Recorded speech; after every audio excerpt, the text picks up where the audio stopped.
I am so tired of you acting like you speak for the people of the state of Indiana or the city of Indianapolis. You do not speak for me or anyone I know. Now listen, you two jerks. Jerks on the right. Good morning, everybody. Happy Tuesday. How is everybody this morning? Good, I hope. Good. Coming up on the show today, the fight over is it US AID, US AID? What are we calling it? I've heard. So I was gonna ask you that because so many people say it different. US scam, whatever it is. It's just a big money laundering scam, is what it is. That's what it is. The fight over that. We're gonna be talking about that. Canada and Mexico caved Trump. Oh, yep.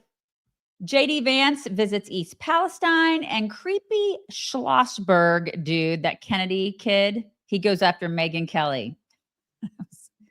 Not smart. Dude, not smart. Not a smart decision on his part. All that and so much more coming up on the show today. You guys can reach us, see us, experience all the things. chicksontheright.com/links. Do it. We're not working on locals, and so I'm telling the locals people to join us elsewhere because I don't know what's going on. Locals. Come on, locals, get it together. No. You guys, you only get one retirement. Don't leave it to chance. Make sure that Zach, our friend Zach, helps you. He is the guy. Seriously, hands-on, totally awesome. We love him so much. And you can schedule your free Know Your Risk portfolio review at knowyourriskradio.com. Don't put it off because, again, you get one retirement. Just one. That's it. That's it. Do it. That is it. Okay. So is it working now? Maybe it's going to work. I don't know. It's just, I've got an error message on locals. It's not working. Maybe it's going to work. I don't know. Anyway, I hope people find us wherever they are. There's a lot to get to. It could be potentially a long show today. I'm not sure because there was so much stuff going on yesterday with all the tariffs and all the USAID or USAID. I think I'm just going to say USAID because it's quicker. USAID. That works. Yeah. Or maybe I'll even say you said. You said.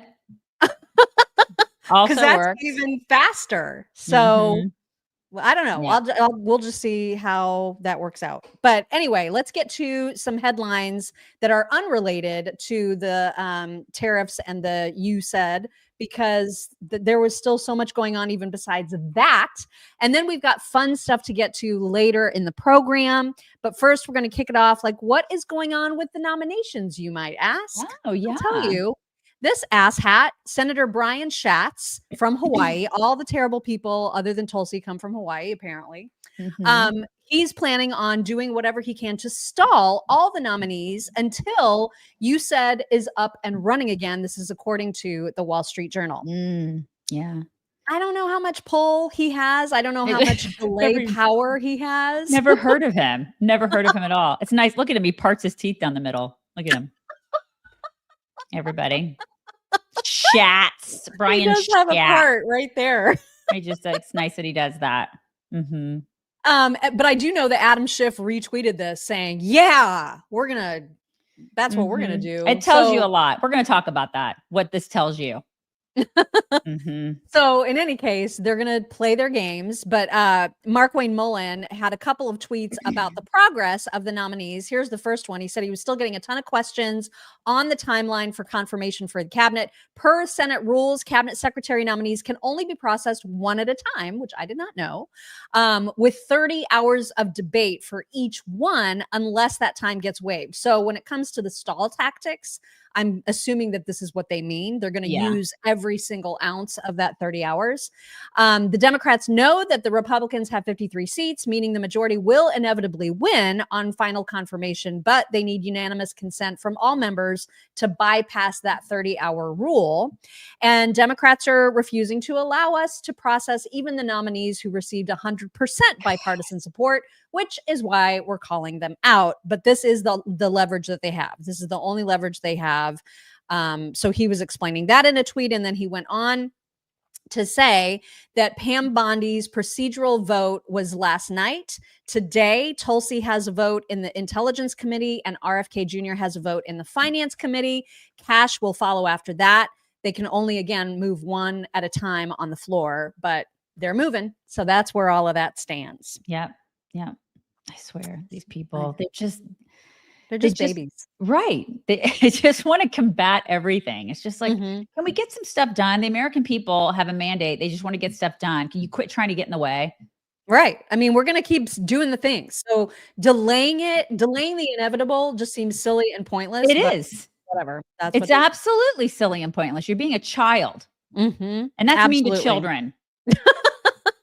And then meanwhile, as if everything that was going on yesterday wasn't enough, it turns out that Trump has also pulled us out of the UN Human Rights Council. This is according to Politico. So we're getting out of all of the corrupt nonsense agencies and organizations that actually do counter to what their name even implies. Yeah. So we're not playing with that anymore. They don't serve us, and usually we have to pay. We have to pay to play in a lot of these things, and it's like they just want our money. Just bugger off, man. Right? So we've got like Iran. I don't even remember who's in charge of or who's at the top of the UN Human Rights Council, but it's always somebody like Iran. You know what I mean? Yeah, for human rights. Right. Okay. It's just like, why are we participating in this? I know, right? It's a walking oxymoron. This next headline absolutely cracked me up because I was like, what talent exactly is Joe Biden going to have here? He has signed with CAA, the biggest Hollywood talent agency that there is.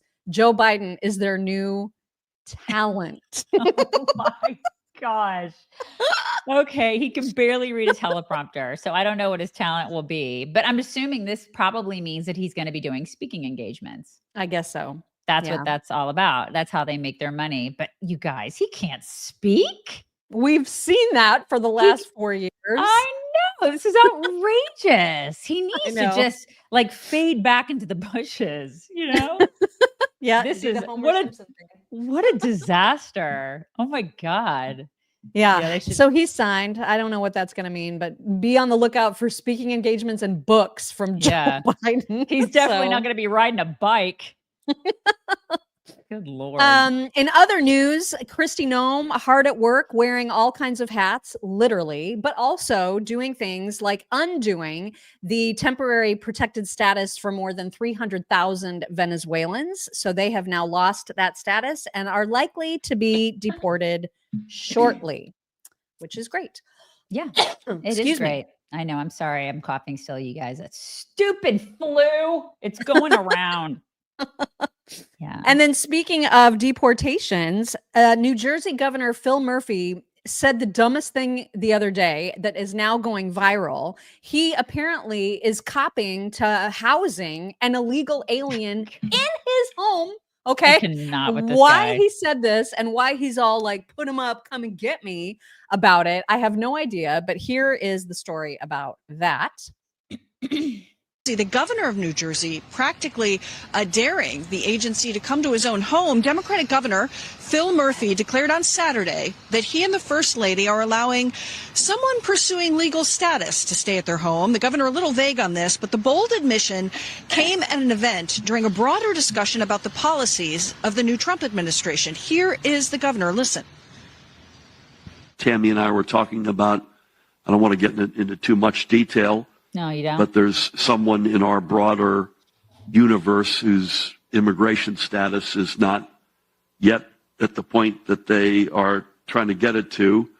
And we said, you know what? Let's have her live at our house above our garage. And good luck to the feds coming in to try to get her. Okay, good luck to them. Okay. Right? They backtracked so quick. Oh my gosh. As soon as that went viral, his reps were like, oh no, there's never been anybody at the house. That was just a mischaracterization. Dude, he said it out loud. He said it was like totally blatant the way that he said it. Oh my God. And they could come to your home because you're breaking the law if you're harboring an illegal. That's actually like he could get like 5 years for that. He get 5 years in prison for that. You can't conceal, harbor, or shield an illegal alien in any place, including a building or a vehicle. And if you do it for financial gain, you can get 10 years. And if you cause bodily injury, you can get 20 years. So, Phil, you may want to like shut your yapper and not brag about it. Oh my God. And I saw Tom Homan on some interview saying, noted, like he heard what Phil Murphy said. He heard about the backtrack, but he's definitely looking into it. You do not play with Tom Homan. What is this guy? And he is a governor. I know. It's like, what an idiotic move that was. Oh my God. Stupid. And it was probably, somebody was saying it was his housekeeper. It probably is somebody that like works for him. You know what I mean? Somebody that he's like, well, I mean, I just like, and that is what a lot of these Democrats are just like, oh my gosh, it's my housekeeper or this person or that person. And who cares, right? Who cares if they're not a citizen? It's gross. It's absolutely gross that he would say that out loud. He did. And now everybody's calling him out on it, which is absolutely fabulous. We're going to get into what happened with Canada and Mexico yesterday, but there was also progress with Panama, as you're going to hear from this report from Brett Baier. Meantime, President Trump's foreign policy bearing fruit on other fronts. Panama now pledging to end a key development deal with China on the Panama Canal. The reversal coming following Trump's tough talk and a visit from Secretary of State Marco Rubio. He spoke moments ago on working with the Central American nation to stem illegal immigration. Recognize that many of the people who seek mass migration are often victims and victimized along the way. It's not good for anyone. The only people who benefit from mass migration are traffickers. Right. And so this is a program that shows how cooperating with our strong allies here in Panama can help to stem the flow by creating a disincentive, by sending a clear message that if you come and you come irregularly, you may be stopped and you may be returned to your country of origin. I love that. I mean, he starts the conversations and things happen. Right. That's how it works, man. And so many people are afraid of those conversations. I mean, I know that we're going to be talking a little bit about all the other deals that he's made where people, all of this tariff stuff. Yeah. But I find it interesting because I'll see, like liberal friends on social media were just like, he's bullying people. Like 3 days ago, 3 days ago. I mean, I saw a friend of ours actually, who was a retired teacher who, I mean, listen, nothing against retired teachers who take pensions from us, but I'm kind of like, okay, you've got a worldview that is very safe, and Trump does not have that worldview. Trump he's basically an entrepreneur. Okay, he's all about the risk. He understands that with risk comes reward. He gets it, and a lot of people just can't think that way. Their brains cannot wrap around the stuff that he does. And so they're just like, oh my God, he's a bully. I'm all for the bullying. When we've been taken advantage of to the extent that we have, I'm fine with it too. America first, man. America first. You guys, if you are not taking care of yourself with a multivitamin, why are you not doing that? You can do that so easily with our friends at HealthyCell, who have delicious gel packs for your multivitamin. You don't have to take some giant horse pill and cough it down. You can take a delicious gel pack. Here's an example of one that's a specialty item from HealthyCell that is for vibrant hair, skin, and nails. But they also have, of course, a regular multivitamin. They've got all kinds of other support for whatever your specific issues are, whether it's sleeping or whether it's joint and mobility. This particular one, this is raspberry flavored. It is so yummy. And it's got Verisol collagen, hyaluronic acid, ceramides, vitamin C, vitamin E, biotin, silica. It's that raspberry flavor, which is yummy. And all of the HealthyCell products absorb into your system 165% better than a pill or a capsule can. So why would you not? This is the only way to take vitamins, if you ask me. The delicious way. Yes. I don't know why you would want to. Exactly. Why would you want the non-delicious way? That doesn't even make sense. HealthyCell is amazing. All of their products work. And winter, especially since we're going to get 6 weeks more of it, thanks to Phil, you're going to need it for your skin and hair. It can be harsh on your skin and hair. Visit healthycell.com/chicks. When you use promo code CHICKS, you will get 20% off of your first order. Check it out, healthycell.com/chicks. Somebody was saying we're not even on Twitter. I don't know what's going on. I had to restart my computer, and I wonder if like Something some happened. settings got messed up. I don't know, but hopefully people will find us on another spot. So remember the train spill of chemicals in East Palestine, Ohio? Yep. And remember how Biden like promised he'd visit and like just completely forgot about that entire community? Well, Trump's administration has not forgotten. And JD Vance made his way to East Palestine yesterday. And the president loves this community. Of course, he visited himself personally. And President Trump just wanted to deliver a message that this community will not be forgotten, will not be left behind. And we are in it for the long haul in East Palestine. What does that mean? Well, one thing it means is that, of course, the environmental cleanup has to get done. It's a tragedy and a shame that it wasn't done during the last administration. Right. But I guarantee we're going to finish the cleanup during this administration under the great leadership of Lee Zeldin, our new EP administrator who stands behind me. And I also think that part of that means the long-term economic development of this community. We know that a lot of local businesses and a lot of local people lost a lot when that train disaster happened a couple of years ago. We are committed not just to finishing the environmental side of the cleanup, but hopefully seeing East Palestine build back better and stronger and more prosperous than it was before this disaster happened in the first place. Can you believe that happened 2 years ago? I mean, those people were completely abandoned by the previous administration. You remember how long it took Pete to get out there? And that was only because people were like giving him a hard time. Screaming at him. Yeah. Yeah. And he finally made it out there. I mean, just sort of, after, I don't know, in between chest feeding and calling roads racist. And he was like, oh, I guess I'll just make an appearance for a photo op. Right. And then nothing has been done. These people have been absolutely abandoned. It is disgraceful. God, JD Vance, he is me. He is us, you know? Yeah. He's real. He is. It's so refreshing. And I hope he never changes. I pray. I don't think he will. So for them too. My God. Yeah. But don't you think that he won't? I mean, I just have faith and hope that he actually will be one of the ones that doesn't change, because you know why? Because he had a Meemaw. He did. He had a Meemaw. And I think that matters when you have a Meemaw, and he'll always remember like her voice in his head. I hope he does. Yeah. Because, you know, you guys had Meemaws, right? Some of you had a Meemaw. I had a Meemaw. Yeah. I had a Babcha, so I can't relate exactly, but Babcha, I love it. Babcha. But I mean, same concept, right? But your Babcha and my Meemaw would have been like BFFs. Don't you think? I mean, there would have been a little bit of a language barrier. Right. I was going to say they wouldn't have been able to talk to each other, but still. But they still would have hung out. There would have been like, you know, they would have like understood each other. That's right. That's right. Totally. There was more work at agencies other than USAID. And this was a big announcement yesterday. Trump plans an executive order to dismantle the Department of Education, which should come as very, very good news to basically everybody that cares about the state of education in the country. Fantastic. Obviously, the naysayers are like, he's destroying kids' education. Have you seen the state of education? The more money we throw at it, the worse it gets. And I don't actually know when this video was from of Trump talking about getting rid of the Department of Ed. I think it may have been even before he won the election, and was just kind of foreshadowing what he was planning to do. But here's a video of him talking about why this is so important to get rid of it.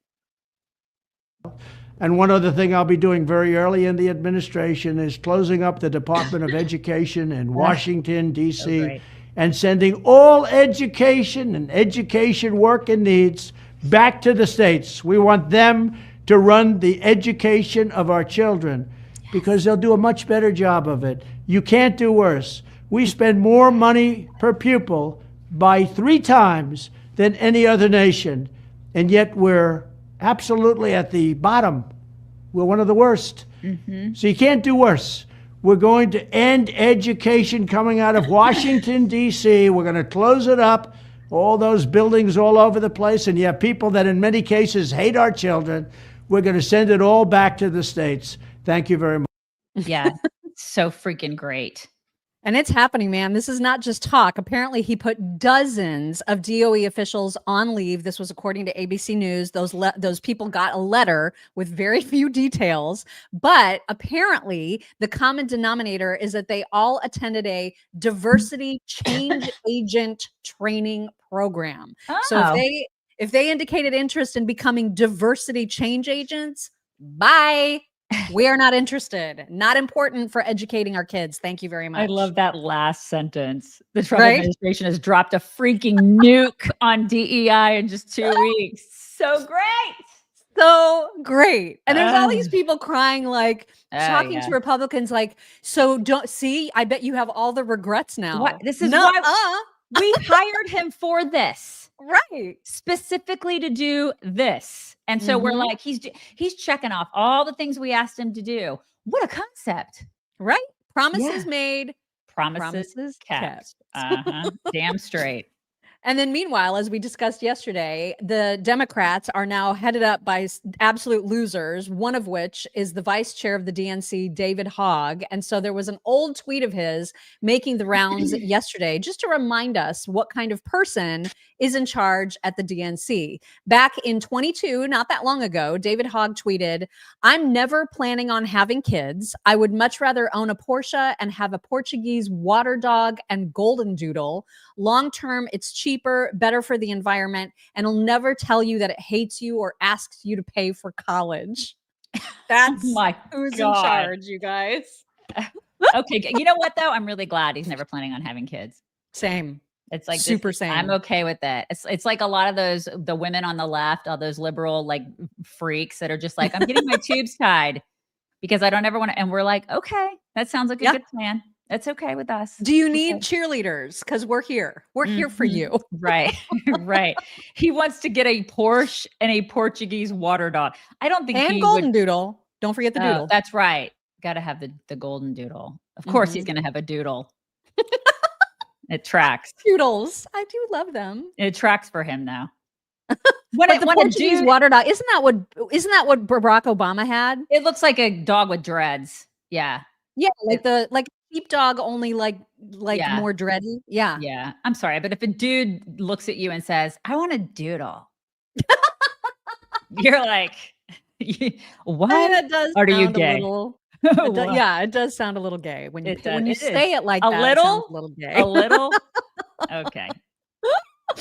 Oh my gosh. Okay. Yesterday we showed a censored version of the photo of Kanye and his wife at the Grammys. She was wearing a sheer dress which hid absolutely nothing.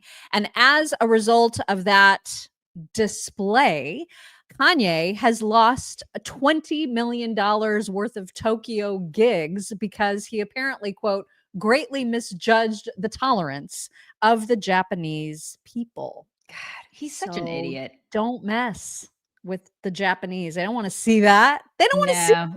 The Japanese are like, that is disgusting. And like she probably needs to escape that situation. Oh my God. It's just so unnecessary and so didn't he go on some kick when he was still either married to Kim Kardashian or in the process of separating from her, where he was mad about how much nudity she showed? Wasn't he mad about that? And Kim? Now he's like, yeah, probably. I don't know. Bianca, dump him. Oh my God. Sign the chicks. Dump him. Yeah. Right. And then also, before we get to the talk about the tariff situation, we do have a new product to feature from Carrie Heath, who of course runs the store with all of our merch. So this is for St. Patrick's Day. It's released, I think, on Monday is the 10th. And you can pick one of yours up if you would like it at inreallifecreations.etsy.com. So check it out. There's a barcode right there if you want to scan it, right? Look at my cool glasses in that. And my red hair. Look at me. I am totally Irish. You are so Irish. God, I'm Irish. Top of the morning to you. Love it, love it, love it. And then also, before we get to tariffs too, just a reminder about our friends at allfamilypharmacy.com/chicks. If you are looking for medical independence, that is what this pharmacy gives you. If you don't want to mess with calling your doctor for your prescription for ivermectin, or if you need an antibiotic and you don't want to mess with going to an ER or an urgent care and sitting around a lot of other flu-ridden, COVID-infested, God knows what they're carrying people, just order what you need from the safety and serenity of your own home. And you can do it by visiting allfamilypharmacy.com/chicks. When you use code CHICKS10, you will get 10% off of your entire order. You don't have to have insurance. You can often get your medications.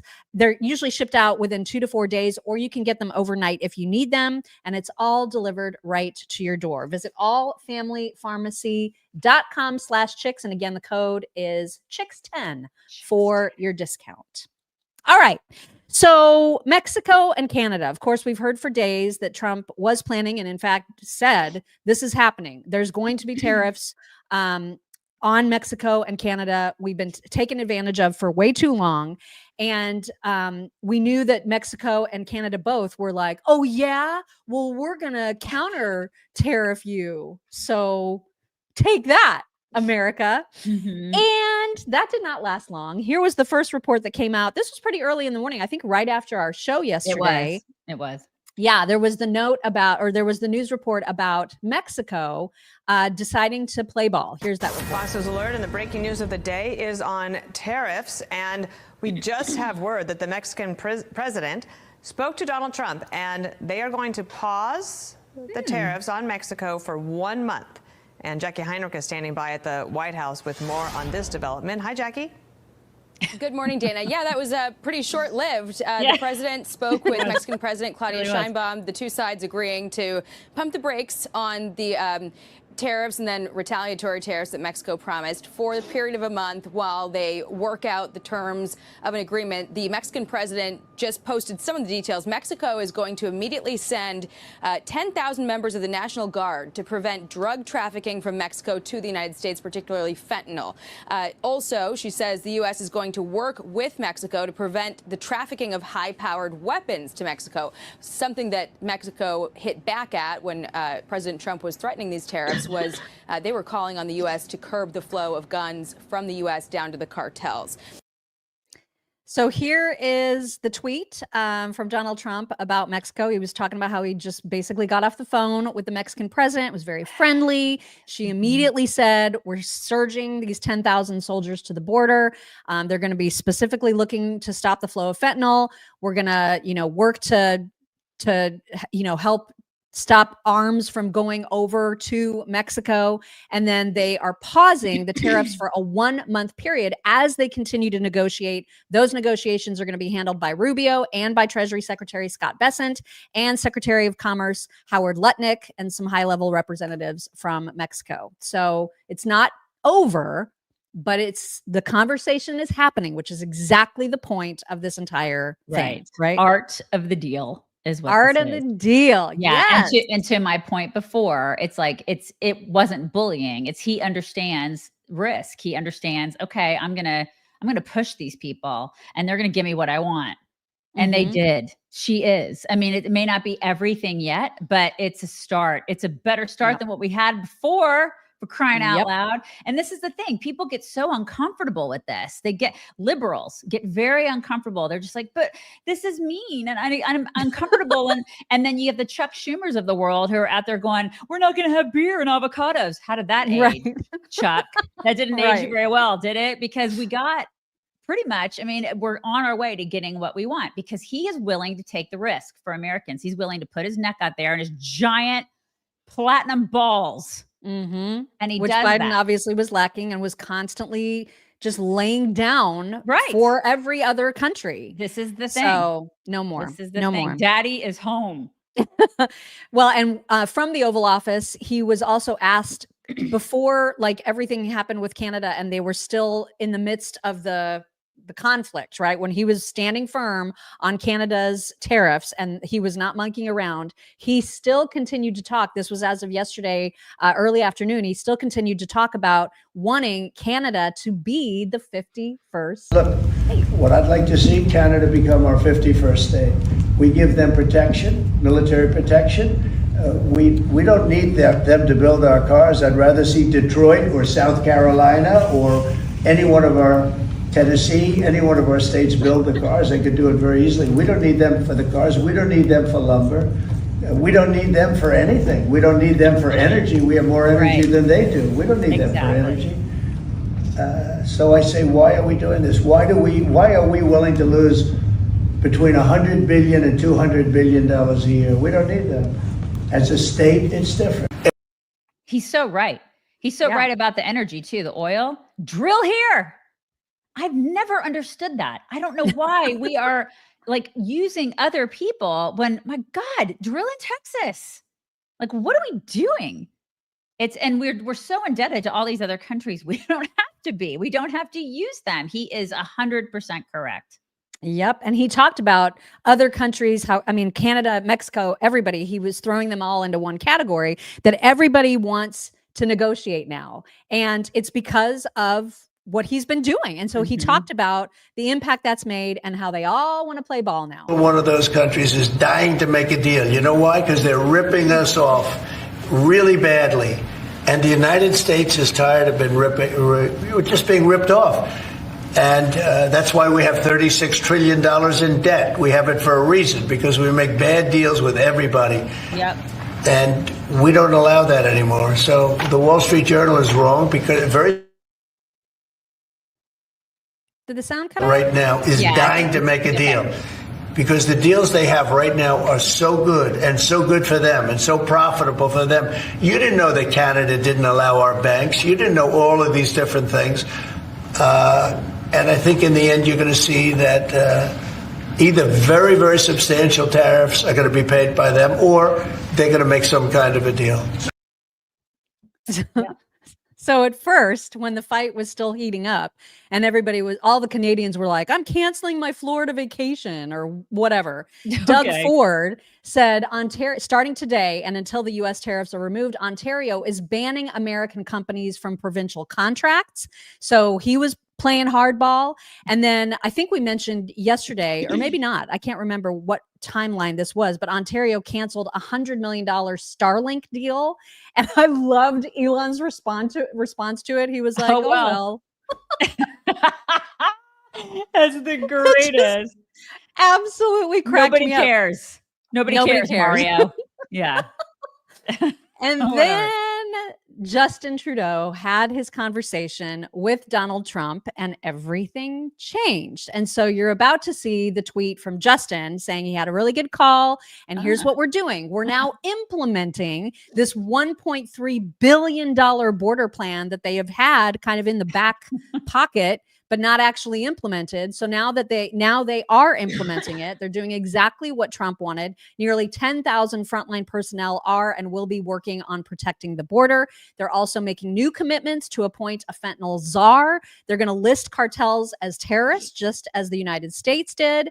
So again, same as Mexico, the proposed tariffs are on pause for at least 30 days while they continue to negotiate.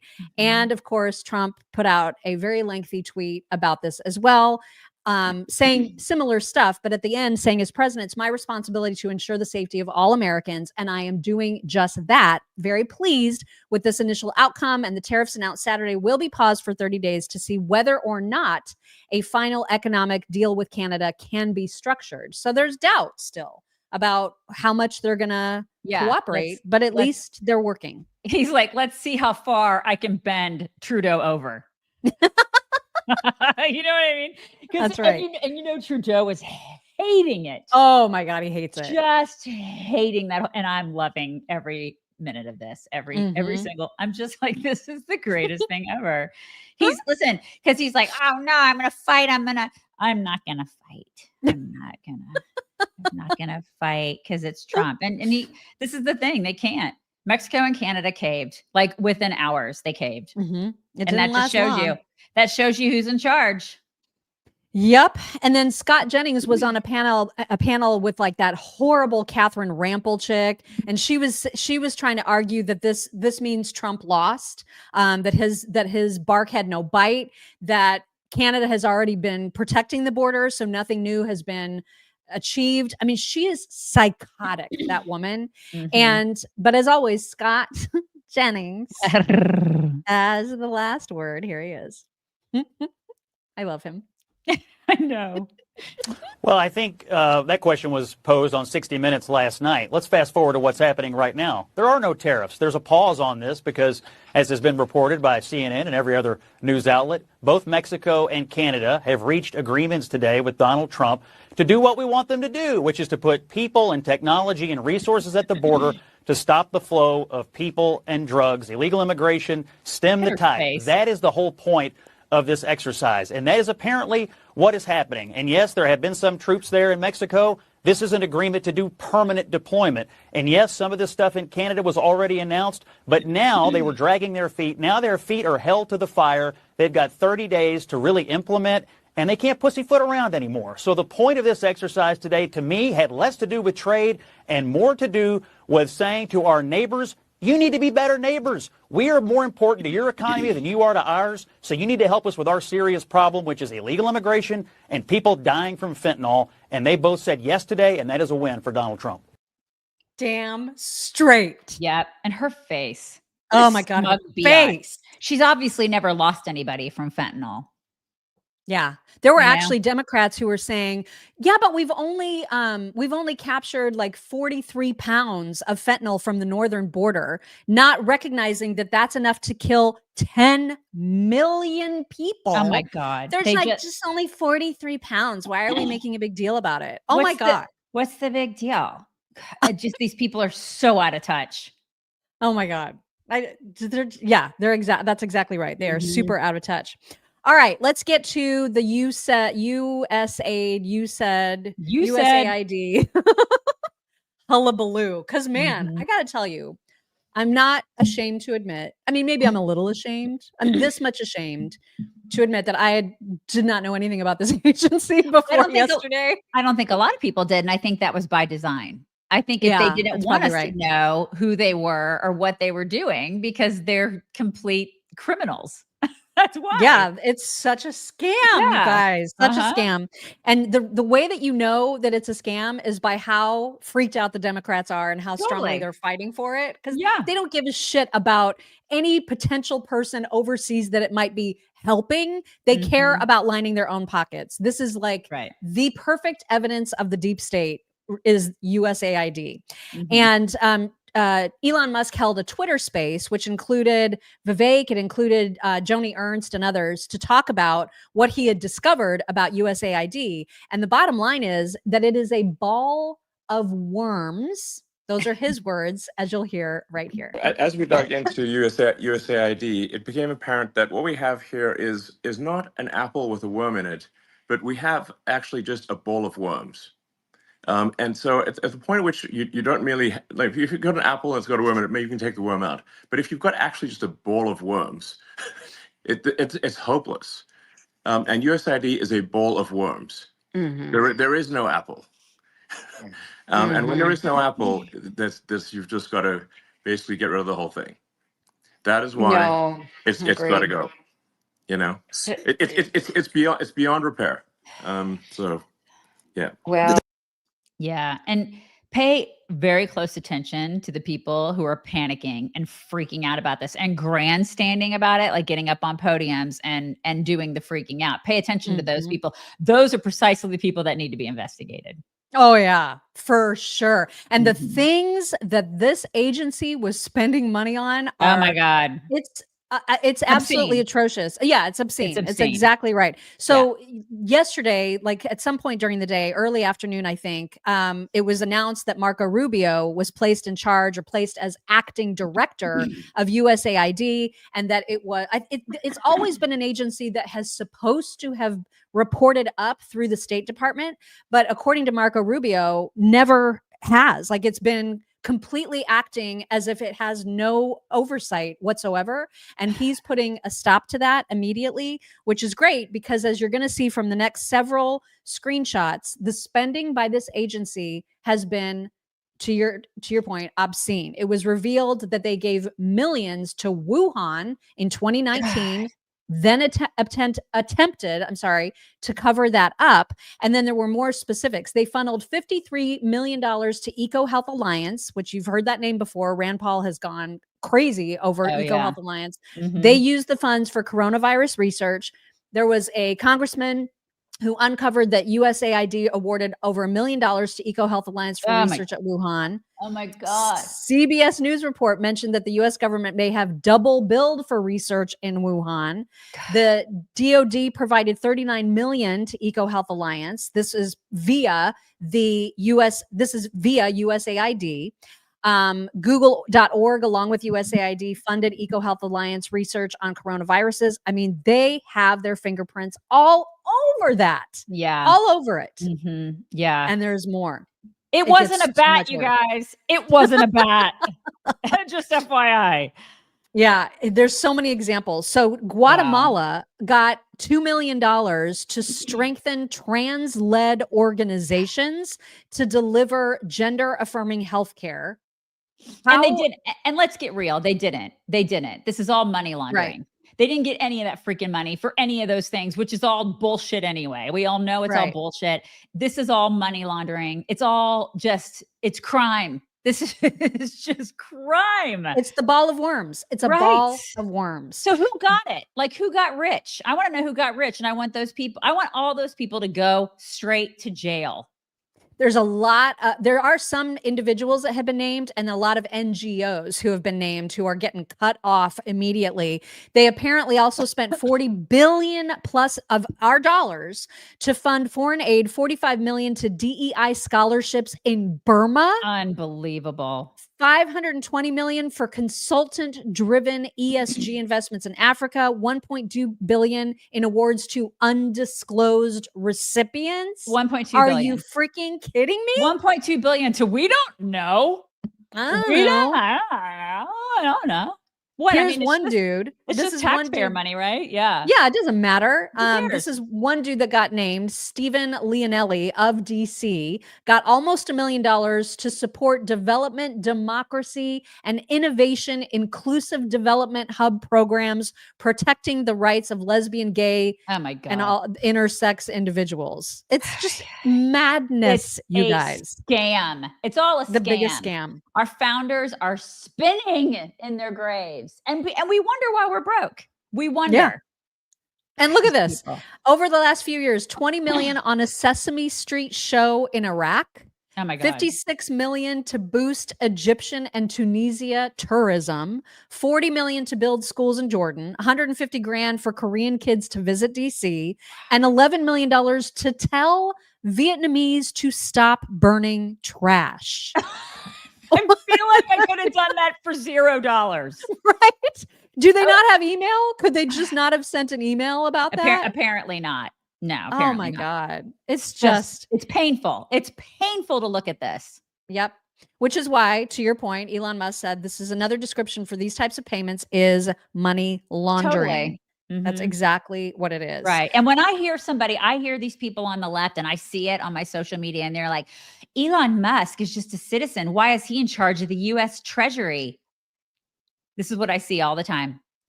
Why do you not want him to be looking at how to save your money? Exactly. I want to take these lists and I want to be like, are you okay with this? Well, then you pay for it.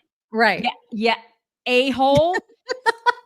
I mean, it's like, this is the thing. They are, for some reason, liberals are delighted with taking my money and your money and their own money and setting it directly on fire. And I will never understand these people. They are absolute masochists. I don't get it. It's absolutely crazy. Marco talked about this in a couple of different interviews. Here's the first one. Look, I mean, my frustration with USAID goes back to my time in Congress. It's a completely unresponsive agency. It's supposed to respond to policy directives of the State Department, and it refuses to do so. So the functions of USAID, there are a lot of functions of USAID that are going to continue, that are going to be part of American foreign policy, but it has to be aligned with American foreign policy. I said very clearly during my confirmation hearing that every dollar we spend and every program we fund, that will be aligned with the national interest of the United States. And USAID has a history of sort of ignoring that and deciding that there's somehow a global charity separate from the national interest. These are taxpayer dollars. And so I'm very troubled by these reports that they've been unwilling to cooperate with people who are asking simple questions about what does this program do, who gets the money, who are our contractors, who's funded. And that sort of level of insubordination makes it impossible to conduct the sort of mature and serious review that I think foreign aid writ large should have.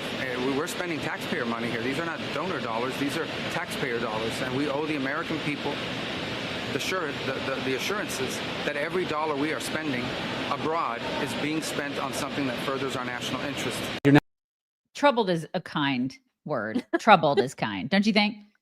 I mean, he's so he is. He's very so good. He is very, very good. Yeah. But I mean, like, they funded illegal immigration into the United States. They funded Hamas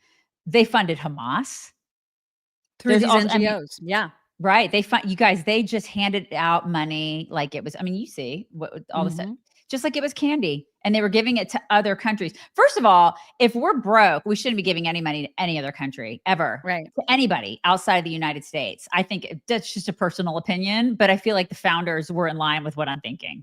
Like, we're broke.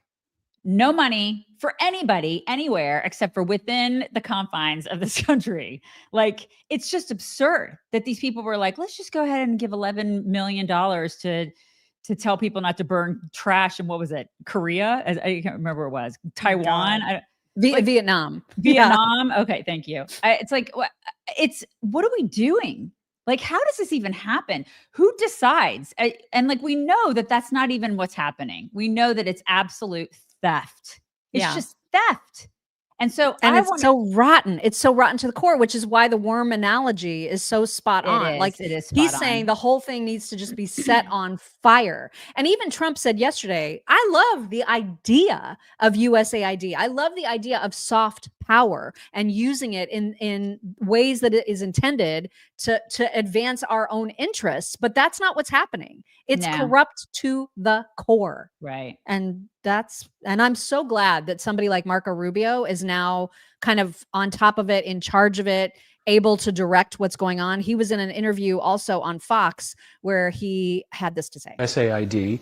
The head of DOGE, Elon Musk, called USAID a criminal organization and added that it is time for it to die. Do you agree with that? They have basically evolved into an agency that believes that they're not even a U.S. government agency, that they are a global charity, that they take the taxpayer money and they spend it as a global charity, irrespective of whether it is in the national interest or not in the national interest. One of the most common complaints you will get if you go to embassies around the world from State Department officials and ambassadors and the like is USAID is not only not cooperative, they undermine the work that we're doing in that country. They are supporting programs that upset the host government for whom we're trying to work with on a broader scale and so forth.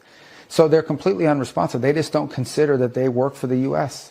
They just think they're a global entity and that their master is the globe and not the United States. Unreal. And that's not what the statute says, and that's not sustainable. Can it be reformed, or does it need to die? Well, that was always the goal, was to reform it. But now we have rank insubordination. Now we have basically an active effort where their basic attitude is, we don't work for anyone. We work for ourselves. No agency of government can tell us what to do. So the president made me the acting administrator. I've delegated that power to someone who's there full time, and we're going to go through the same process at USAID as we're going through now at the State Department. You know, and you work for us. It's our money. It's my money. It's your money. It's our money. And they're like, oh, we work for ourselves. Bullshit. We work for ourselves. We're entrepreneurs. Right. You work for me. And I'd like to know what their salaries are and what their pensions are. Well, I didn't even think about what they're actually making at the agency. I'd love to know what they're making, and I'd love to know what their pensions are. I'm going to have to dive into that today, because and then I'll have to drink. I'll have to I don't even drink, and I may have to drink today, because that will absolutely depress me. I can't. These people are so entitled. Trisha says there's 10,000 employees. Oh my God, I cannot. And those God. 10,000 employees get a pension. While you guys, I mean, seriously, we have to figure out how we're going to pay for our own retirement and for all of our own crap and then pay for Just their unreal. retirement. I hate these people. I hate them. And to your point earlier, look at who is protesting this. Look at who is upset because protests happened outside of USAID. Yesterday, there was a big crowd of not only Democrat Congress people, but also likely a bunch of just normal Joe Schmoes who were paid likely to be there. Because honestly, who are the regular day-to-day people who would be fighting against their money being looked at to make sure it's being spent properly? Like, we know who they are. We know. Crazy. It's like, we know it. These are the, It's again, crazy. it's like, it again, pay very close attention to the people who, it's like, what is it that me doth you protest too much? What is that saying? You know? Yeah. It's like, it's just pay attention to who's panicking. And then, you know, who the jerks are, you know, you can weed them out. You can like see exactly who the actual criminals are, because if they're out there protesting this and they're like, oh my gosh, it's like, this is terrible that you're going to shut us down. Okay. Well, this is exactly who you need to investigate. Exactly. Are And all of let's these go through a jerks. couple of examples, shall Yeah. we? Let's do it. One of the people who spoke was none other than Ilhan Omar. Here's part of what she Do said. you want the executive making the only decisions in this country, or do you want the elected representatives that you sent to Washington making those policies? Yeah. Okay. I am exceptionally upset about USAID. I bet you are. I lived in a refugee camp for 4 years as a child surviving civil war. It is the essential programs that USAID provided that kept my family and I fed and safe. Yeah, the U.S. provided nearly $2.3 billion of humanitarian assistance in Somalia since fiscal year 2022. Wow. Why are we doing that? $2.3 billion to one tiny ass country while we're struggling right here at home. Yeah. And East Palestine hasn't had any help at all in 2 years. I'm sorry, 3 years, 2 years. They haven't had any help at all. None. And then we've provided assistance. It's nice that we can provide assistance to your family, lady. Yeah, we're helping Somalia build resilience. Really? What about Western North Carolina? Right. How about that resilience? What about Maui? Yeah. Yeah. I mean, it's like, screw you, lady. I know. Just so over it. She's one of many of these Democrat sleazeballs. Another one was Jamie Raskin, who actually kind of said quiet parts out loud. Like you heard Marco Rubio say that there's this idea at this agency that they report to nobody, that they just have control over the money and nobody gets to think twice about it. That's kind of the same attitude as you're going to hear from Jamie Raskin. Elon Musk, you didn't create USAID. The United States Congress did for the American people. Not for me. And just like Elon Musk did not create USAID, he doesn't have the power to destroy it. And who's going to stop him? We are. Okay. We're going to stop him. Okay, Jamie. Elon Musk, you may have illegally seized power over the financial payment systems of the United States Department of Treasury, but you don't control the money of the American people. The United States Congress does that. Oh, really, Jamie? You control my money, you asshole. I swear, this guy, these people are out of control, you guys. Out of control. And I think I could be wrong about this, but I don't think it was an act of Congress that started USAID. I think it was an executive order. And if that's the case, it can absolutely be shut down Dismantled. with the swipe of a pen. Right. So, right. I mean, I don't know that he's 100. I could be wrong about that, but that's what I saw floating around on the interwebs yesterday, that Elon has every right to do what he's doing because he has been assigned to do it from the executive in charge, who Yeah. has the power to do these things. Right. And I think, listen, to that point, Elon is a citizen. We are also citizens. America is controlled by the citizenry. Right. This is the thing that these people forget. I think that they get a little headstrong, a little uppity about how much control they actually have. You need to check yourself, Jamie. Yeah. And Good Amy Lord. Klobuchar, you shivering Little chihuahua. chihuahua. Yeah. So she tweeted, shutting down USAID is not about efficiency. It's about undermining America's global leadership. USAID counters extremism, fights diseases, and creates more markets for U.S. exports. This is reckless and dangerous. Cory Booker also weighing in, saying Trump and Musk are recklessly and illegally dismantling USAID, an essential national security agency that saves lives, advances U.S. interests, and promotes peace. Their malicious actions are putting the health of people, especially children, at grave risk and will surely lead to future public health and migration crises in the U.S., let alone suffering around the globe. Always the children. Always go with the children angle, right? To try to get like the big crocodile tears from people. It's like, oh, but what about the children? Really? What about children? What about children here, Corey? What about American children? What about the children in East Palestine? And just like we said, in Maui, what about the children in North Carolina that still are living in tents? These people are insufferable. I can't.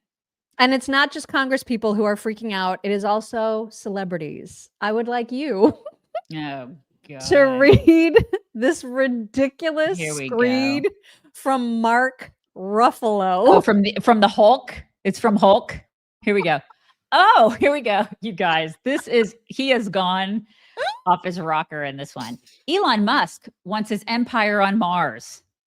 The reason he wants to shut down US aid is that he wants taxpayer money to fund and build his empire there. I know that sounds insane, and it is. The one thing Elon pressed upon me when I first met him was that he was going to go to Mars and set up a civilization there. He stopped being a humanitarian and good guy when he realized there was no way to get there without cleaning out government coffers. And there was no way to do that without stopping humanitarian aid here in the USA and abroad. Keep your eye on the ball. When Elon slashes costs, it's for his own pocket and no one else's. It's stealing is what it is. He sees those trillions as his, not ours. He thinks he is saving humanity by going to Mars. He is clearly ending humanity and humanitarian aid to get there. We are Elon's stepping stone. Be aware. He is already rich off government contracts. Now he is gaming the system. Trump has become his lapdog. Watch all the things Trump gives Elon now. Elon has seized him.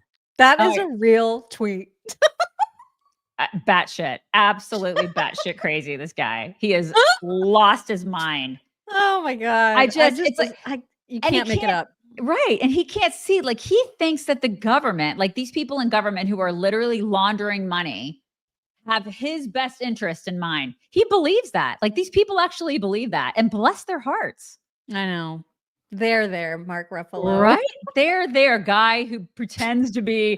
And he does. He literally sounds like somebody who pretends to be somebody else for a living. Right? Which is exactly what he does. This entire hullabaloo with USAID calls for some more Scott Jennings. So here he is. Oh, whoops. One more tweet.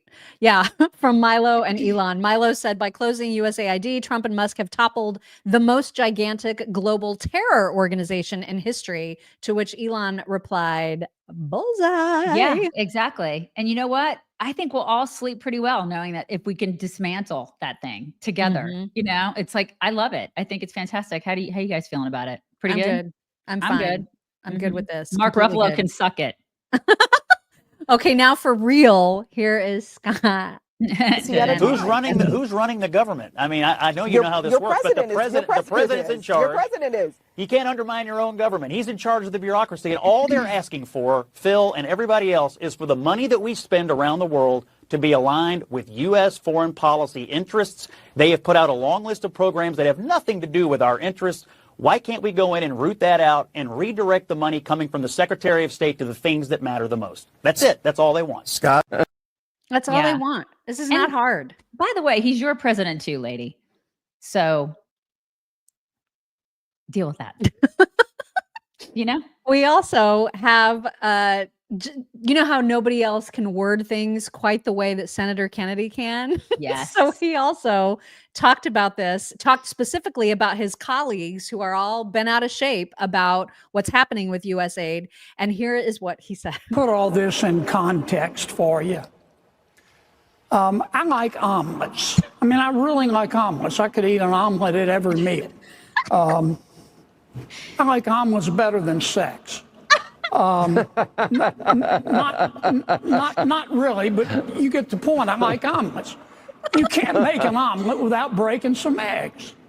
Now, President Trump ran for office saying, I'm going to review every single penny in the federal budget. Now, how are you going to review the spending in the federal budget without reviewing the spending? And that's what Mr. Musk is doing. Right. Now, many of my Democratic colleagues and some of the tofu-eating wokarati at the USAID are screaming like they're part of a prison riot because they don't want us reviewing the spending. No. But that's all Mr. Musk is doing, and he's finding some pretty interesting stuff. To my friends who are upset, I would say with respect, call somebody who cares. They better get used to this. It's USAID today. It's going to be Department of Education tomorrow. Yep. Yeah. And he's right. I mean, it's like they have gone decades. I mean, just years and years and years they've gone without any oversight. No check. It's gone unchecked. All of their this shady bullshit they've been doing for years. And we have been talking about it. Like you and I for the past 15, 16 years, we've been talking about how the spending's out of control. What are they doing? And like Rand Paul, like I kind of feel sorry a little bit for Rand Paul, who has been talking about this stuff too for years. He comes out with the Festivus report every single year, and people will see the stupid crap that government spends money on, but nobody does anything about it. Now we've got an administration that's doing something about it, and the federal government's like, well, wait a second. What? You're going to do something about it? They're going to do a spend analysis? I mean, you've never done a spend analysis. We're just supposed to be able to spend money like we're, spring breakers with daddy's credit card. Like what? I thought we were just able to. No, you can't do that anymore. The buck stops here, and they don't like it. They hate it. And I love it. I love it and too. I love what Stephen Miller tweeted about it. He said, aid to poor international countries is great. Sign me up. Send them grain. Send them rice, vaccines, anything. Do it. But, quote, here is $32 million to perform the simple Jack scene from Tropic Thunder in makeup, but make it trans in Burundi, Africa, is exactly how and why you lost this election. And he is absolutely right. He's right. Everything has gotten so convoluted and out of control because it can. There's been no checks and balances. They've had all this power, and now Elon is like, "Can I please see your receipts? I'd like to see the paperwork." And they're like, "No." Yeah. It's like if you went into Walmart and stole a bunch of crap, and then the lady stops you at the door and she's like, "Can I see your receipts?" And you're like, "Well, wait, I thought I was going to make it out." No, you're not. This is how I've always done it. I've always walked out with a bunch of crap. Well, this time you're not walking out with a bunch of crap. You're going to get arrested, basically. So you can't do that. You're being held accountable. They don't like being held accountable because they've never been held accountable. Well, exactly. Guess what? You're being held accountable. And the last person on planet Earth who is criticizing Elon Musk's intelligence is none other than AO freaking-C. You guys, listen to this. This dude is probably one of the most unintelligent billionaires I have ever met or seen or witnessed. Which, you can probably even glean that from watching these people on TV. Oh my God. Anyways, this woman. All of that is to say is that they don't do their homework. Clearly, they're putting 19-year-olds in at the Treasury. This dude is not smart. And the danger in the lack of intelligence and the lack of expertise that Elon has. I mean, this guy is one of the most morally vacant, but also it's astounding, just least knowledgeable about these systems that we really know of. Oh my God. But the point is that what that means is that they're going to hit a button inevitably. They are going to hit a button and things can go sideways. Yeah. Can you even? The chick who doesn't know what a garbage disposal is the chick who was shook that plants grow out of the ground. Right. She's questioning the intelligence of a guy who can parallel park a rocket. Okay. All right. Okay. And then she had the audacity to bitch about, because somebody doxed a bunch of the young kids, essentially, that Elon has hired to go through 24/7. They are looking through all of the federal expenditures. And she mocked them for only being like some 19-year-old kid. And Alex Cohen tweeted, if you're more angry that a handful of 22-year-old software engineers are writing code to uncover fraudulent government spending, then at the people who are fraudulently spending your hard-earned taxes, it's time to do some soul searching. Yeah, or you're on the side of the people who are fraudulent. Mm-hmm. You're on the criminal side. Yep. And yeah, it's like she's never going to do any soul searching. She never will. She is on the side of the criminals. Yep. And her calling him unintelligent is just so mind-blowing to me. Isn't it mind-blowing? It really is. Wow. Have you seen what he's done? Oh my God. You were a freaking bartender, lady. God, I just can't with these people. They are so self-important. One of the guys that is working to create the code to uncover the fraudulent government spending was spotlit because he's won like amazing awards for his ability to use AI to decode ancient Greek scrolls.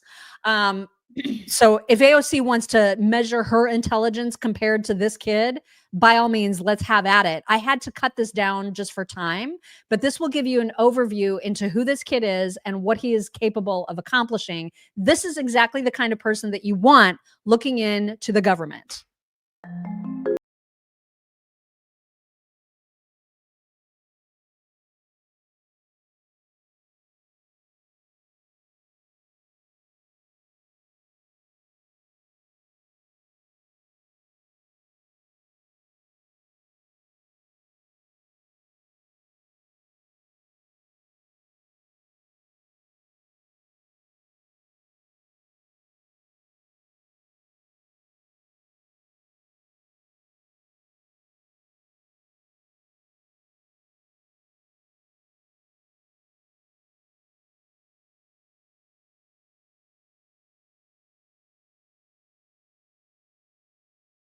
The day, and I've been working on it evenings and weekends ever since. This is the word that I actually found. It's right here. It's the word profuras, which translates to purple. It's the first word we found in the scrolls. It was reviewed by a committee of kind of Greek scholars, but it's the word purple. And I'm glad it's not the word in or the or and that we found first. We actually found a word that has meaning. This would not be possible without modern AI. Now we're reading entire paragraphs from the scrolls, and hopefully we'll be able to read the entire book and read the hundreds of other books that were buried in this condition as well. When we found this first word, we went public with it, and I think everyone has been very pleasantly surprised by the amount of attention it's gotten. As a college student, it's definitely been overwhelming in the best way possible, but it's been really cool to get to kind of, talk about my findings and, share what I want to do in the future with so many people. So it's been overwhelming in the best possible way. AOC can suck it. Yeah. Somebody said that super nerds are really cool. Yes. I love super nerds are cool.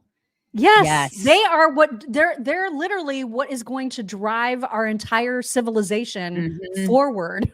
Yeah. Thank God for the nerds, for the autism and for the nerds. Hell yeah. Thank God for them. Yeah. You're absolutely right. Oh my gosh. Anyway, AOC cannot hold a candle to that kid. Great video that we have from Karoline Leavitt with just a summary of the last 2 weeks of Trump's presidency. This is when you start to hear just in a list form everything that's happened in just 2 weeks. It's kind of overwhelming, as this kid said, in the best way. 2 weeks in, and President Trump is already delivering big wins for the American people. Let's go through the facts. On the border, President Trump declared a national emergency, deployed the military, ended catch and release, and reinstated Remain in Mexico. And already, illegal crossings are down 95%. We are resuming construction of the border wall, and Colombia's president is now offering his own plane for deportation of illegal Colombian immigrants. On the economy and energy, President Trump unleashed American energy, declared a national energy emergency, and killed Joe Biden's radical electric vehicle mandate. Wall Street is booming, AI investments skyrocketed to $500 billion, and there's $20 billion flowing into U.S. data centers across our country.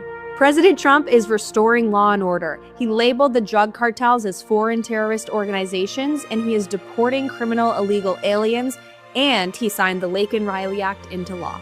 Draining the swamp, President Trump signed more than 45 executive orders.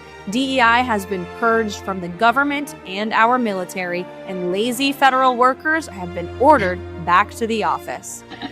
And when it comes to free speech and transparency, President Trump took 12 times more press questions than Joe Biden did in a week, reinstated 440 silenced journalists to the press room, and ended government censorship.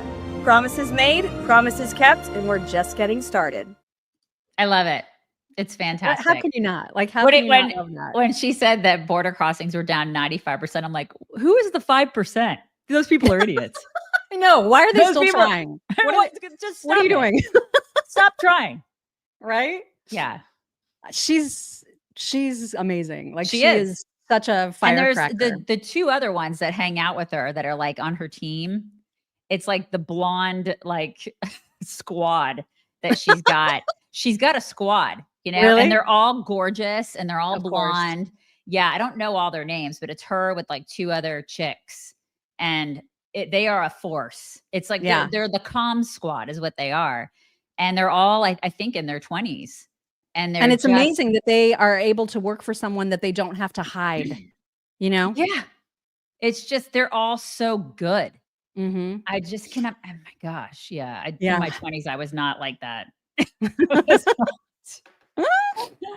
We also have, remember the whole I don't really care, Margaret, from JD Vance? Mhm. Well, Margaret got her ass handed to her once again, this time by Brian Mast, who she dared to ask for examples of something from. And then when he proceeded to give them to her, she was very uncomfortable. Can I follow up on what you just said there? You Please want to do. authorize purging of State Department personnel? What does that mean exactly? Well, if you want to take a look at the State Department, where DEI has been a priority over, let's say, diplomacy in many accounts, I can give you hundreds of examples What of where they proof were do you have of authorizing. that?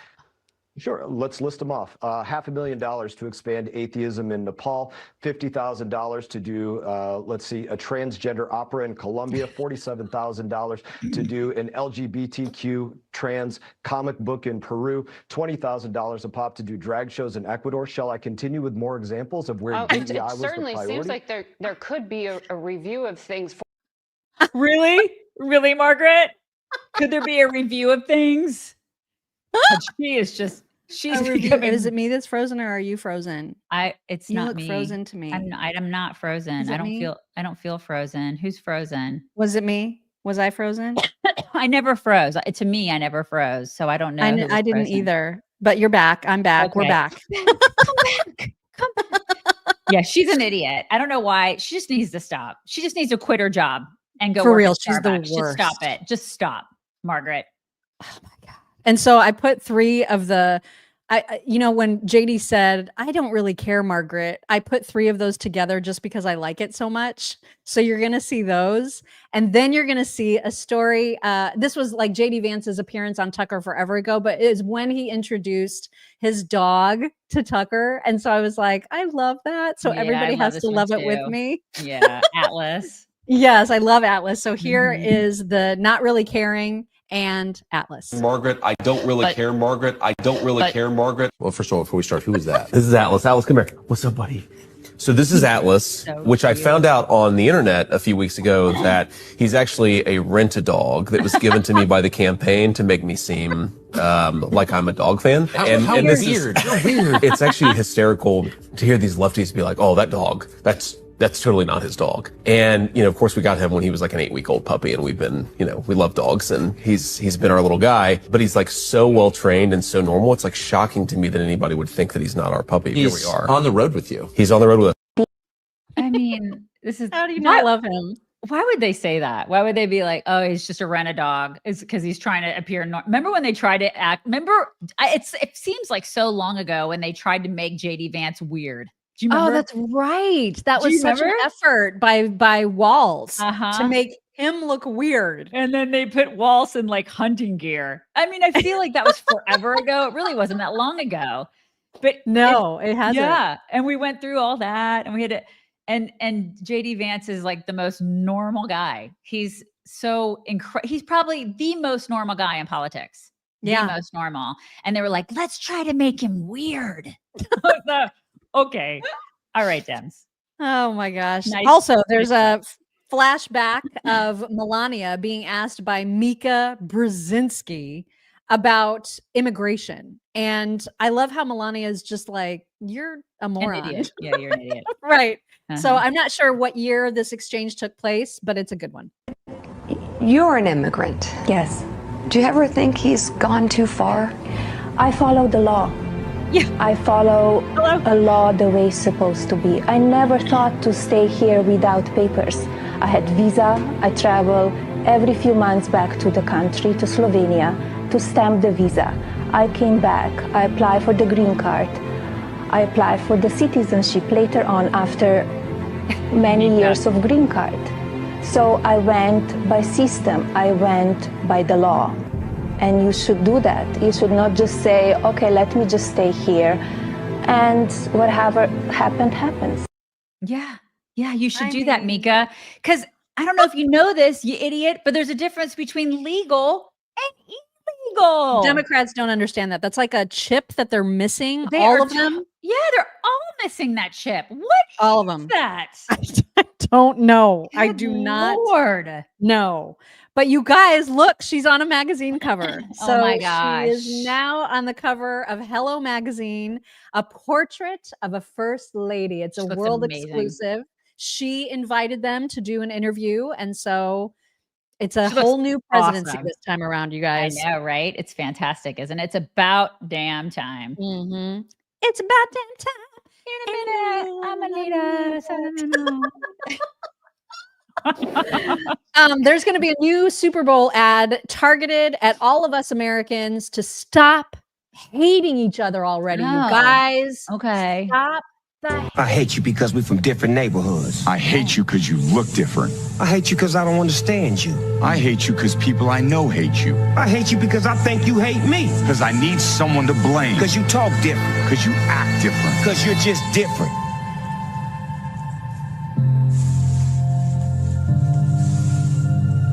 Man, I hate that things are so bad that we have to do a commercial about it. Me too. Okay. What do you think? Well- Effective, not effective? Well, wasn't he the guy that like shot a fake Trump a couple years ago? I mean, it's like, I feel like that was a little hateful. I don't know about you guys, but now he's like, I think I'm going to be not hateful. Congratulations. I know we're supposed to forgive people for their transgressions and whatnot, but I don't know. I'm a little slow on the uptake there. I'm gonna need a minute, you know? Just a little bit of a minute. Yeah. I mean, people, they're like, I saw that ad in the context of an interview with Robert Kraft, who is responsible for it. And I think it was on the Squawk Box. And that one guy, on the young guy with the dark hair, I don't remember his name, but he's one of the guys on the Squawk Box. And he was the one interviewing Robert Kraft. And he was just like, wow, that was just so moving and so profound. And like, I was like, really, was it? I mean, is that going to make one speck of a difference to No. anybody that sees it? I No. just don't know that it will. No, it's not going to make one speck of a difference. It's not. I mean, I guess I don't- good effort. I don't know. And why him? Why Snoop? Yeah, that's a great question. I don't know. Because he has been hateful. I'm not saying I don't like him, because I mean, I like him. And I like to listen to Gin and Juice. I mean, I'm going to just put it out there. I will jam to that in my car. But I just think that was probably, it's a little hypocritical. They picked That's people. not a choice for sure. Yes, Probably, Andrew Sorkin. That's the guy that I was talking about. Yes. Probably not the best choice for that particular ad. Yeah. Mm-hmm. Also, and by the way, if you couldn't tell, this is our segment where we have a little bit of mix of everything and nothing goes together. But the reason for my name today is because Mitch McConnell did an interview with Leslie Stahl in which she asks him about the name calling between him and Trump. They do not have a good relationship. I know that does not come as a surprise to anyone, but watching Turtle Man talk about it and see him kind of be uncomfortable about it, I don't know, just kind of gave me a little bit of glee. In the book, it says that you had a couple of screaming matches on the phone with the president. We had a candid relationship, you know. The Trump-McConnell feud has been roiling for a long time. We do have to do something about Mitch McConnell. He's a disaster. He's a disaster. President Trump called you, among other things, a sullen, unsmiling political hack. You have said some pretty harsh things about him. You've said he's nasty. You said he's not very smart. You said he's a sleazeball. Well, those were private comments, and well, but they're in your biography. Yeah. They're private comments, you know, for that everybody you to wrote see. Into your book Right. that you published. In your book, Turtle Man. God, did you forget that? He is such a deep state hack. He's such a hack. I just Who are can't. the people that are going to buy that book? Who's buying that? People that are in the deep state, and then like people that are in the Beltway. You know what I mean? They're like, oh, that sounds like a great, riveting book. I'm going to read by the Turtle Man. I'm just going to read that. Just such vigor. No, Yeah. it just sounds awful. Yeah, I don't know. I don't know. Not I'm interested sure in that reading he's probably sold more copies than our book sold. That which may be pains true. me. It pains me. That may be true. Which, by the way, it's right for a reason. It's right for a reason. Life, liberty, and a crap load of common sense. Load of common sense. And it's still available fun. on Amazon. Super fun book.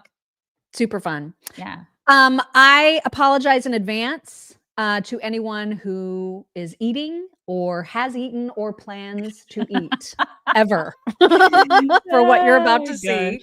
But I saw this, and so you have to too. This is Ella Emhoff, who apparently, as you know, is a model. And she is also hawking a body oil that she puts all over her giant jungle of armpit hair. Behold. Growing out my body hair around 6 years ago. It was never a conscious decision to go against the grain. It was more of a personal grooming choice, a laziness thing. What I did realize about having body hair is someone always has something to say about it, whether it's good or bad. There's something very shocking still about body hair. Most commonly I see, I bet you smell bad, or damn, that's dirty. Little did and do they know I'm as clean as a whistle and heavily moisturized thanks to fur oil. I've been using this heavily in my daily routine for as long as I've had body hair. It was the first brand that made me feel really accepted for the choices I made around my hair. I love that it's an all-in-one product that I can use on my hair, skin, and other personal areas without fear of irritation or the dreaded sticky post-oil application feeling. You can use my code ELLA20 for 20% off. Who does she model for? Like Modern Dog magazine? Who? Well, who's the Tory Burch? Didn't she like do like a whole little ad for Tory Burch? Yeah. And like, it wasn't Coach. You're right. It was Tory Burch. Yeah, she did. She did a whole thing for Tory Burch. Like, so they probably paid her. And it's not going against the grain. Like you're not a rebel because you have armpit hair. Like that, Madonna did that in the 80s. You know what I mean? Like that's right. This is the thing. You're not some sort of a groundbreaker for doing that. There are hippie women who have been doing that for eons. So congratulations. It's so it's just sticky. like handle that. You know what I mean? Handle it. That Jack Schlossberg idiot who continues to make videos ensuring that he will never be president. Thankfully. Yeah. He decided to go after Megyn Kelly. He doesn't like that Megyn puts a lot of focus on saving girls sports. He doesn't like her focus on trans issues. And he went after her last night. And here is what he said. Hey, Megyn Kelly. It's me, Jack Schlossberg. You insulted me. And so I'm just checking in, starting a dialogue, seeing if you're okay. The two genders rule must be tough. None of us know which one you are, so let us know. And stop attacking trans people. You do it for a living professionally on your show. I don't really get that. I don't get what makes that so fun for you. Trans people I know, just people, okay? Great people, but you don't need to be great to be treated with respect. Do not ever attack me. Does this guy have a job? I think he just is a Kennedy. Yeah, that's what I was You know going to what I mean? say. So he That's- doesn't that's his understand job. what she does because he doesn't work because he's a Kennedy and he's a Nepo baby. So he'll never understand having to actually work for a living. Right. And what he does understand is making fun of his uncle's neurological disorder, which is precisely what Megyn called him out for. And now he's mad and he's going to pick a fight with Megyn. Probably not the best thing to do is to pick a fight with Megyn. You probably don't want to do that. I think I know he's a Kennedy and he's going to get rich because he's a Kennedy, but that's above your pay grade, dude. I can't wait to see her response to that. Oh my God. Don't It's wanna gonna do be it. it's gonna be so Poking awesome. a bear, not a good idea. Yeah. Also, I hope that this woman, and I don't know who she is, but she posted this, I guess on Instagram, maybe a reel or TikTok, I'm not sure where, but this is a random woman. And there are many like her who are wanting Trump to be assassinated. They're calling for it without saying the words because they think that somehow they're beating the algorithms and that they won't have their videos taken down, but they should still be visited by the FBI immediately. Listen to this. For the love of God, somebody, please, anybody, just do it. For humanity, just do it. We support you. Oh my God. Just do it. Look at the comments. You're going to see them. For the love of God, somebody, Oh my please, Luigi, we anybody, need you. just do it. For I humanity, pray every night before I go to bed. just do it. We support you. It's Just all do I it. think about. We need a brave hero. For the love of God, somebody, please. Oh my, these people are freaking sick. Right? They're sick. Yeah. It's so disturbing, man. I know. So and disturbing. He needs to make sure that he is safe. And Elon needs to make sure that he's safe. Yeah. They all, seriously, everybody in that administration needs to security up. Mm-hmm. Because these people are mental. We need brain bleach after that. And so I have two songs for you today. One is old, one you've heard before, but it's such a banger that I thought we got to bring this back because it's been a while since everybody has heard it. Is it the Shotgun Song by Joe Biden? No, I didn't bring that one back because that one is really super copywritten. Like we would get dinged for that. This one, maybe, I'm not sure. This one could be too. We'll see. We'll see if we get a strike. Okay. But it's this one is like, this one has the beat, right? This is the one that makes you like get excited to move. Okay, we're And it has to do with, of course, Why do you keep calling this the Chinese virus? Why do you keep calling this the Chinese virus?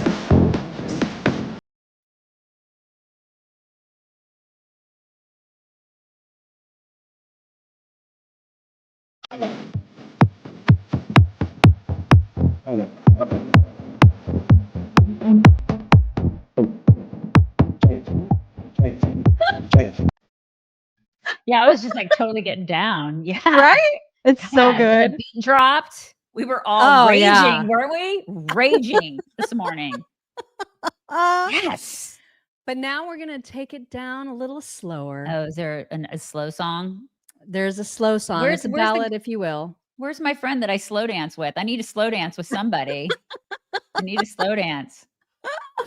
So this one is about Chuck Schumer's wife. Here it is. Schumer's wife is a dude.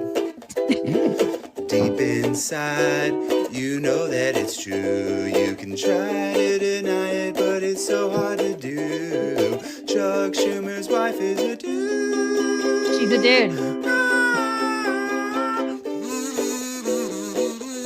Where are you, Hillary? Where are you? Since Hillary, you and I would be getting down. Come on. Huh? His wife is a dude. Was that a ukulele? What was he playing?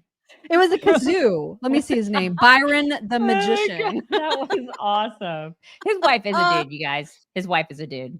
She may be a dude. I mean, there's no it's a question about it. No question. Mm-hmm. All right, it is time for some My Pillow talks. And any woman who has been around any man will relate to this. Here we go.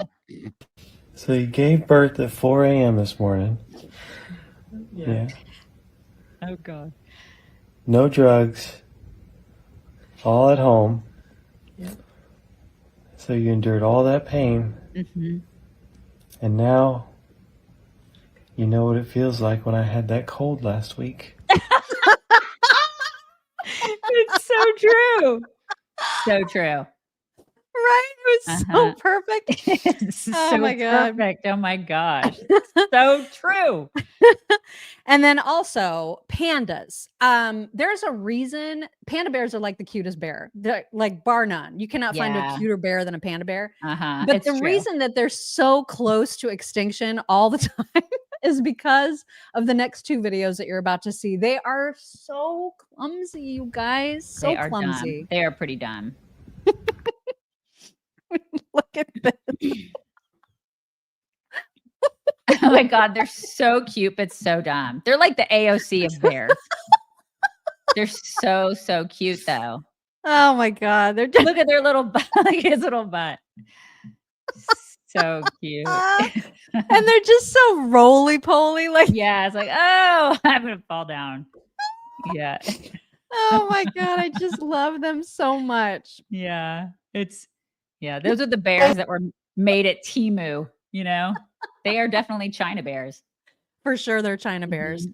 Also, a lot of people have told me, monkeys would be a terrible, terrible, terrible pet to get. And I think that that's probably true. I really want to know somebody that has a monkey, but I don't want to personally have a monkey. I wouldn't even go visit the person who had the monkey. How would I visit?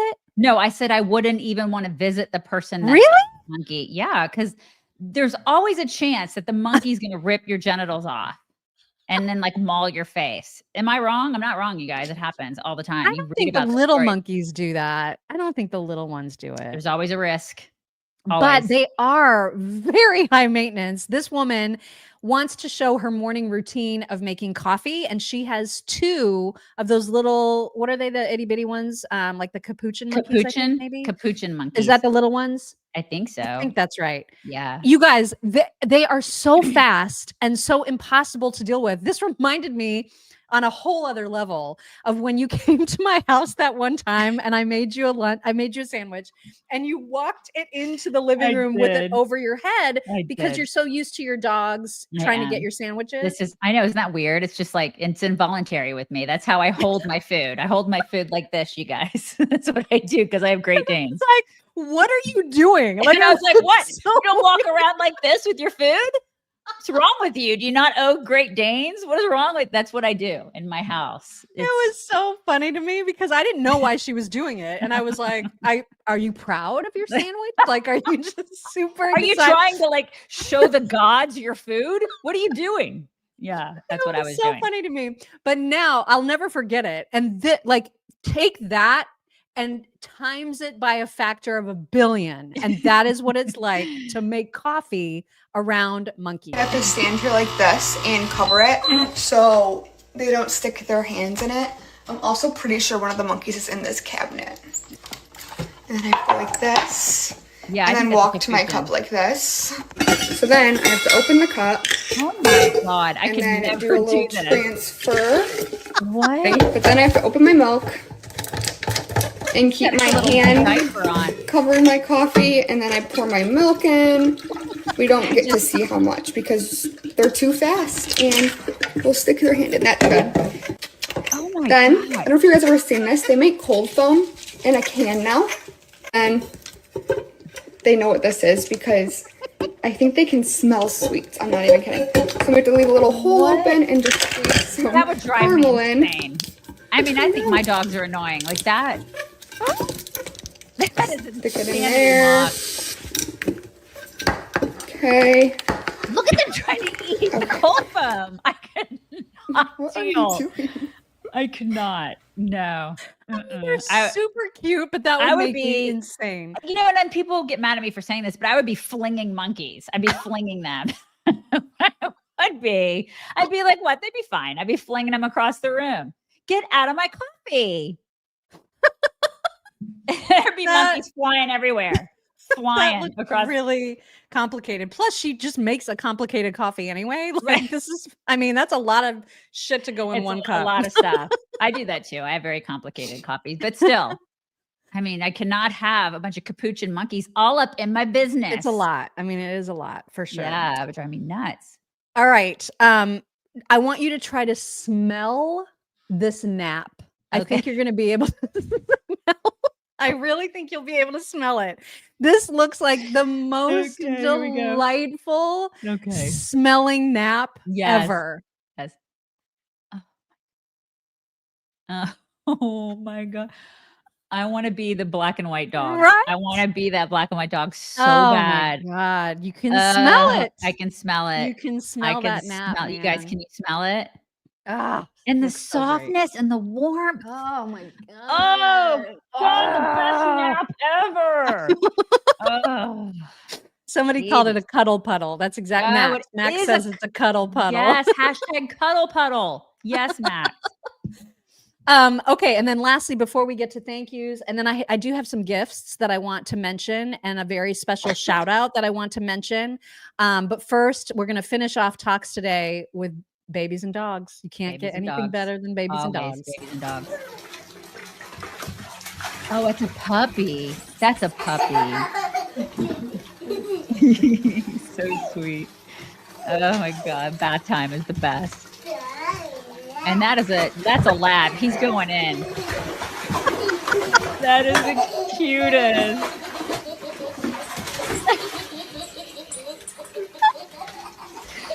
That is the best. I'm coming, kid. I'm coming in.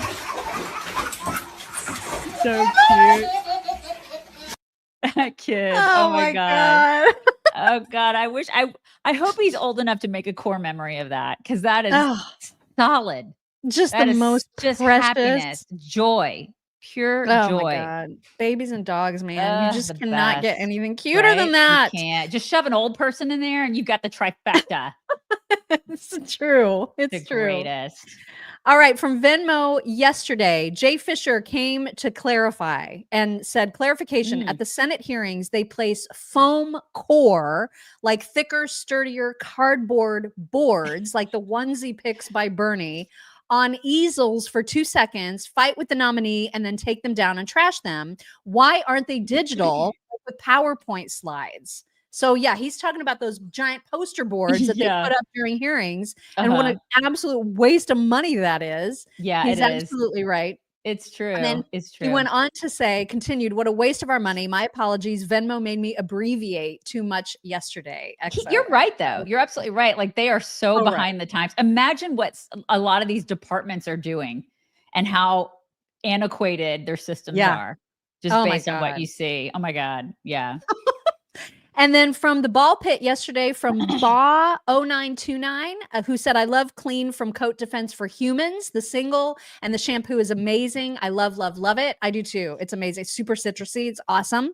And CPTHYDRO said, thanks, ladies, for the good work. Appreciate that. And then from Venmo today, Marilyn Air said, good morning, beautiful chicks. Trump is better than Santa. Santa just checks his list. Trump checks them off. So true.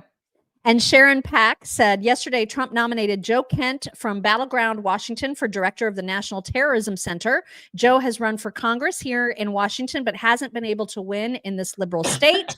A soldier, Green Beret, and CIA officer. I am thrilled for him to serve in this way now. Thank you, thank you, thank you. And now you. Okay. Leah Shallak.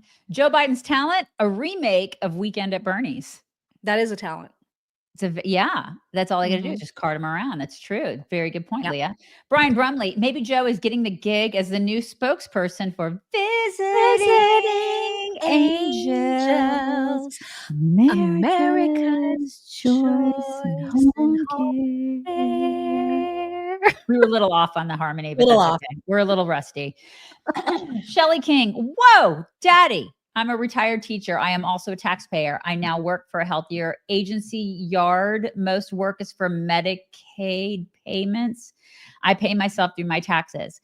Now, Shelly, here's the thing. I was saying that there's a difference, I think, in mindset between people who are like, who work in the public sector and who are entrepreneurs.